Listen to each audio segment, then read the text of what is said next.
They voted me out like it was a household chore. No hearing, no real reason.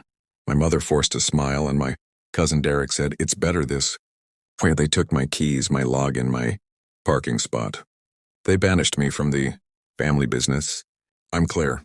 For years, I managed client relations at Vellum & Co., the printing firm my grandparents built. I knew which vendor would deliver at midnight, which client needed reassurance, how to fix a failed shipment before an executive even noticed. They called me indispensable until they decided I wasn't. I left quietly, packed a bag, found a coffee shop to work from, and rebuilt. I didn't roar. I planned. They assumed cutting me off severed my value. They were wrong. The company ran on relationships, phone numbers, favors, trust, things I'd kept like a hidden ledger. And I still had them. I started small. A check-in email to an old client, a vendor call, a dinner with a logistics manager. I listened and documented. When a major distributor questioned a double billing, I traced the trail to a phantom vendor and payments linked to Derek. The pattern was blatant. Inflated invoices, duplicate charges, a shell company he used. Instead of an outburst, I compiled a dossier, spreadsheets, receipts, notes. Using a forgotten liaison email, I uploaded a comm report to the company portal labeled Audit Observations. At first they laughed. Then Monica, the veteran accountant, forwarded it to counsel. External auditors came. The board murmured. Derek's bluster faded. His allies, suddenly seeing their names in print, stiffened.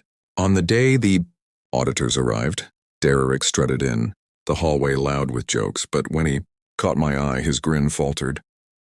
At the shareholders' meeting, he tried to dismiss me. "She's playing games." Silence answered him.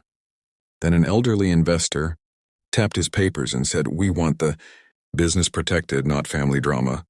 That voice shifted momentum. The vote that followed changed everything. I wanted reform, not chaos. I approached shareholders with clear math, lost margins, client churn, the cost of fraud. I proposed governance changes, independent procurement, external audits, and a rule barring related party vendor deals. The motion passed. Derek was placed on leave pending restitution. The forensic audit laid it out. Repayment schedules, stripped privileges, divestments. He lost his influence. The company regained integrity. More importantly, the contacts I'd nurtured quietly returned, trusting the new leadership. In the end, I stood again in the boardroom where they had exiled me. The windows were the same, the table polished the same, but the faces had changed.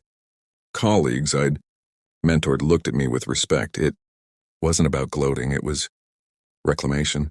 I didn't win by shouting, I won with patience, proof, and the very relationships they thought they'd taken from me.